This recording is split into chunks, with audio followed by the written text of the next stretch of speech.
छात्रों का स्वागत है। तो छात्रों, आज की इस वीडियो में हम कक्षा 8वीं जो आपका विषय हिंदी है उसके 16 दिसंबर 2024-25 को होने वाले अर्धवार्षिक मूल्यांकन 2024-25 यानी कि अर्धवार्षिक का complete question paper complete solution के साथ देखेंगे। जी हाँ छात्रों, सभी उत्तर के साथ बताएंगे। तो करते हैं वीडियो को स्टार्ट। यहाँ पर देख सकते हो समय है 2.5 घंटे, पूर्णांक रहेंगे 60। सबसे पहले आप यहाँ पर पहला क्वेश्चन देख सकते हैं जो कि है बर्दे कविता में किस शब्द का बहुतायत से प्रयोग किया गया है।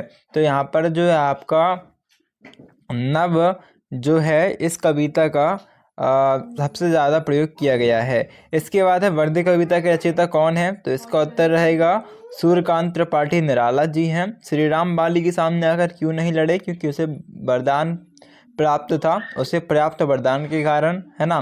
फिर प्रतिदिन शब्द में कौन सा समास प्रयुक्त किया गया है। तो प्रतिदिन शब्द में छात्रों आपका तत्पुरुष समास, एक मिनट, तत्पुरुष नहीं, अव्ययी भाव समास है। और डॉक्टर चंद्रा की सफलता में सबसे बड़ा योगदान किसका था? तो श्रीमती टी सुब्रह्मण्यम यहाँ पर आपका सही उत्तर रहेगा। तो इसके बाद जो रिक्त स्थान क्वेश्चन है, रिक्त स्थान में आपका क्वेश्चन है बर्दे। तो बर्दे कौन बर्दे? बर्दे बीना वादनी बर्दे। इसके बाद है आपका उन्नति की कुंजी। तो अविचल, तो अविचल श्रद्धा ही है। और मोहन कर रहा था कि वह कल नहीं आएगा, वाक्य खालिस्तान आश्रित है। तो मोहन कह रहा था, तो मोहन एक संज्ञा है, तो यहाँ पर ऑप्शन में संज्ञा मिला है, तो संज्ञा राइट आंसर आ जाएगा।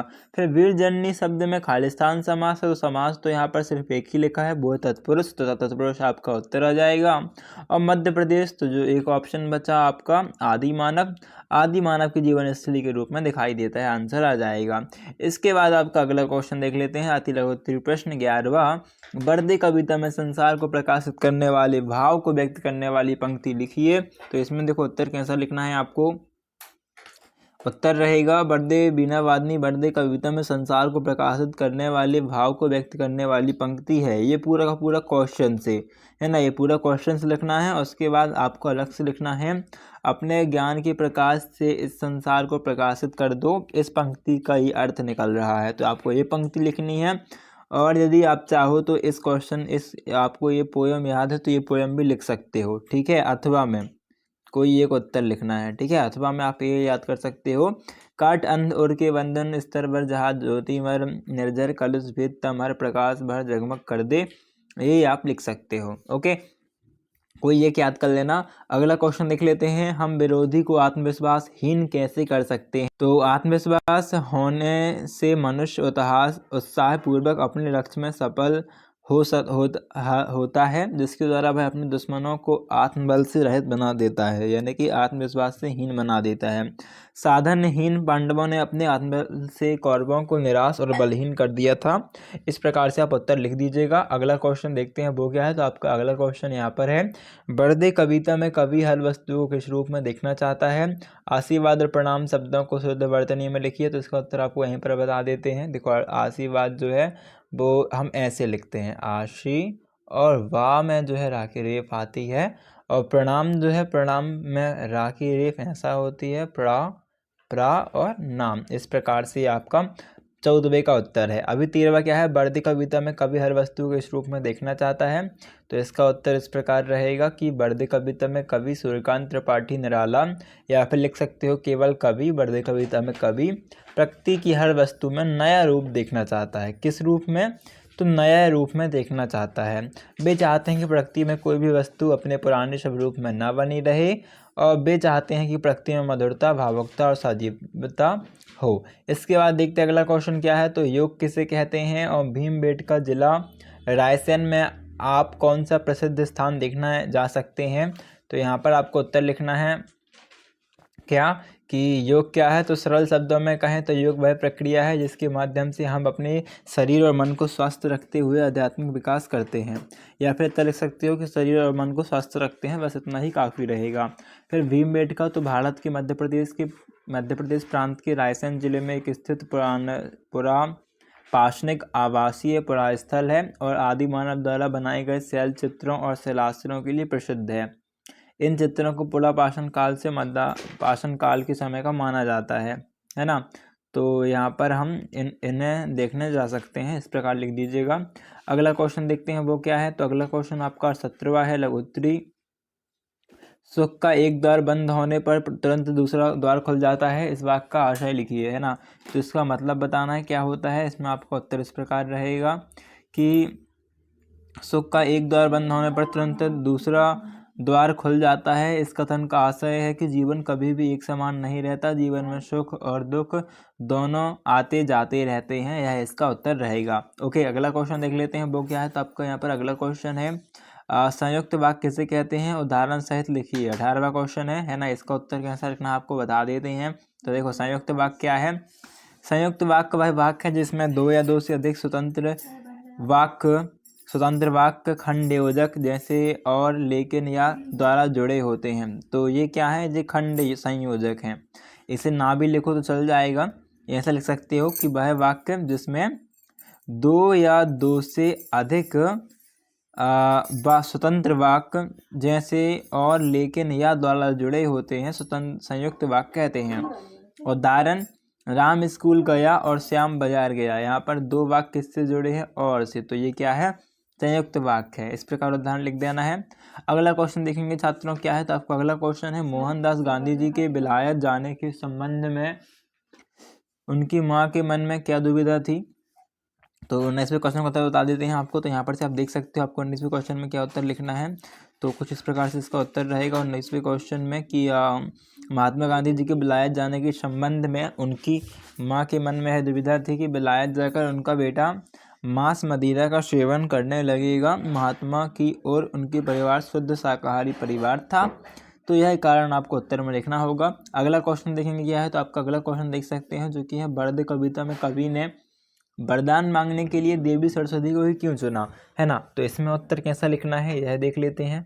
तो बर्द कविता में कवि ने वरदान मांगने के लिए देवी सरस्वती को इसलिए चुना क्योंकि वे ज्ञान, कला और साहित्य की देवी हैं। यहाँ से लेके यहाँ तक उत्तर रहेगा। अगला प्रश्न देखेंगे क्या है। तो यहाँ पर से आप देख सकते हैं छात्रों, आपका 21वां क्वेश्चन गद्यांश है कि जिस प्रकार से शिक्षा मनुष्य की सांस्कृतिक और बौद्धिक मानस को पुष्ट और समृद्ध करती है, उसी प्रकार से खेलकूद उसकी शारीरिक संरचना को अधिक प्रौढ़ और शक्तिशाली बनाते हैं। तो इस गद्यांश का उचित शीर्षक पूछा गया है। तो जीवन में खेलों का महत्व, ये जो लाइन है ये इसका शीर्षक रहेगा। जीवन में खेलों का महत्व, विशेष नहीं, खेलों का महत्व। फिर खेल किस तरह से हमें अनुशासित बनाने में मदद करते हैं, तो इसका उत्तर भी आपको यहीं पर मिल जाएगा, है ना। ये देखो, खेलों से हमारे अंदर अनुशासन का अंकुर उठने लगते हैं जो जीवन में पल्लवित और फलित होता है ना। ठीक समय पर खेलना, नियमबद्ध होकर खेलना, ये सब नियम अनुशासन के सच्चे पाठ पढ़ाते हैं। फिर जीवन को उन्नतिशील और उपयोगी बनाने के लिए क्या करना चाहिए, तो हमें खेल खेलने चाहिए, ऐसा लिख सकते हैं आप। या फिर यहाँ पर उसका सटीक उत्तर बताएं आपको। इसमें ये इसका उत्तर रहेगा आखिरी लाइन, हमें किसी न किसी प्रकार के खेल में सक्रिय भाग लेकर अपने जीवन को समुन्नत और सर्वोपयोगी बनाना चाहिए। ये इसका उत्तर रहेगा तीसरे का, यहाँ से लेके यहाँ तक। ओके, इसके बाद 22वां क्वेश्चन है आपका, मध्य प्रदेश की संगीत परंपरा के अनुसार देश धन्य कब हो जाता है। तो इसमें किस प्रकार उत्तर रहेगा वो देख लेते हैं। तो जल्दी से देख लेंगे इसका उत्तर।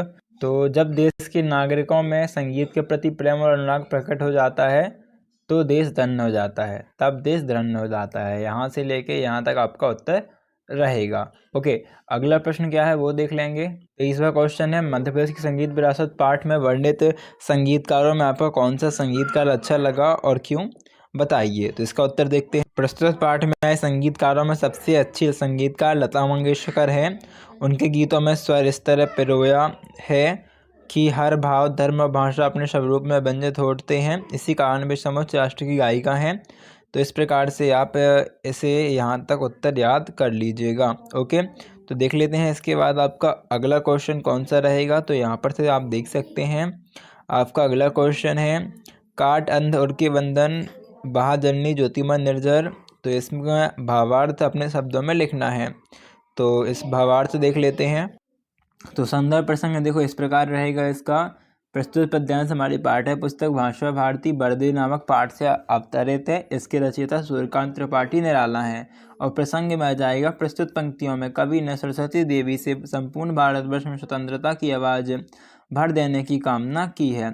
इसके बाद व्याख्या इस प्रकार रहेगी कि हे माँ, मनुष्य मात्र के हृदय में जो अज्ञान भिन्न भिन्न स्तरों के बंधन है उन्हें काट दे और उन्हें हर प्रकार के अज्ञान से मुक्त कर दे। उनके हृदय में ज्ञान की ज्योति रूपी झरना बहा दे, मन के विकारों को दूर कर दे, अज्ञान के अंधकार को मिटा दे, ज्ञान का प्रकाश भर दे, संपूर्ण संसार को जगमगा दे। इस प्रकार उत्तर रहेगा। इसके बाद आपका देखो अगला क्वेश्चन है कि किसी एक विषय पर 10 से 8 संगर्भित पंक्तियों में निबंध लिखना है। तो आपको मेरा प्रिय खेल में निबंध बता देते हैं, अच्छा है ना। तो इसमें आप लिख सकते हैं, मेरा प्रिय खेल क्रिकेट है। यह एक मनोरंजक, रोमांचक और विश्व प्रसिद्ध खेल है। इसमें 2 टीमें होती हैं और हर टीम में 11 खिलाड़ी होते हैं। क्रिकेट में बल्लेबाज, गेंदबाजी और क्षेत्र रक्षण का विशेष महत्व होता है। मुझे यह खेल इसलिए पसंद है क्योंकि यह अनुशासन, धैर्य और टीम भावना सिखाता है। क्रिकेट खेलना न केवल शारीरिक स्वास्थ्य को बेहतर बनाता है बल्कि मानसिक शक्ति को भी बढ़ाता है। मेरा पसंदीदा खिलाड़ी विराट कोहली है, जिनका खेल में भावना मुझे प्रेरित करती है। जब भी मुझे समय मिलता है मैं अपने दोस्तों के साथ क्रिकेट खेलता हूँ। इस खेल ने मुझे समय का महत्व और एकजुटता का पाठ सिखाया है। इस प्रकार से आप लिख लीजिएगा। और यहाँ पर लास्ट क्वेश्चन छात्रों आपके लिए कि बीमारी के कारण अपने प्रधानाध्यापक को 2 दिन के अवकाश के लिए प्रार्थना पत्र लिखिए। तो इसमें कैसा लिखना है उत्तर आपको बता देते हैं। तो यहाँ पर कुछ इस टाइप से लिखना होगा कि सेवा में प्रधानाध्यापक जी, जैसे कि आप लिखते ही हैं। इसके बाद आपके स्कूल का नाम यहाँ पर डाल देना, जैसे कि शासकीय उच्चतर माध्यमिक विद्यालय, जो भी आपका उसके बाद स्थान है ना, फिर दिनांक, तारीख डालना, एग्ज़ाम की डेट की, फिर 2 दिन के लिए अवकाश हेतु प्रार्थना पत्र, फिर महोदय सविनय निवेदन है कि आपका नाम, जैसे कि मान लो आपका नाम रमेश है तो मैं रमेश आपके विद्यालय में कक्षा 8 का छात्र या छात्रा लिख देना। लड़की हो तो छात्र, लड़की हो तो छात्रा हूँ। मैं इन दिनों अस्वस्थ महसूस कर रही हूँ या फिर बीमार हूँ और डॉक्टर ने मुझे 2 दिन पूर्ण विश्राम करने की सलाह दी है, अतः मैं विद्यालय आने में असमर्थ रहूँगा या रहूँगी। तो इसके बाद आपको लिख देना है, कृपया मुझे 2 दिन का अवकाश प्रदान करने की कृपा करें, आपके मैं सदा आभारी या रहूँगा या रहूँगी, फिर धन्यवाद डालना है। धन्यवाद के बाद सादर आपका नाम, कक्षा और रोल नंबर आ जाएगी। तो छात्रों इस प्रकार से तैयार कर लीजिएगा सभी उत्तर। मिलते हैं अगली वीडियो में, जब तक के लिए थैंक्स फॉर वॉचिंग, धन्यवाद।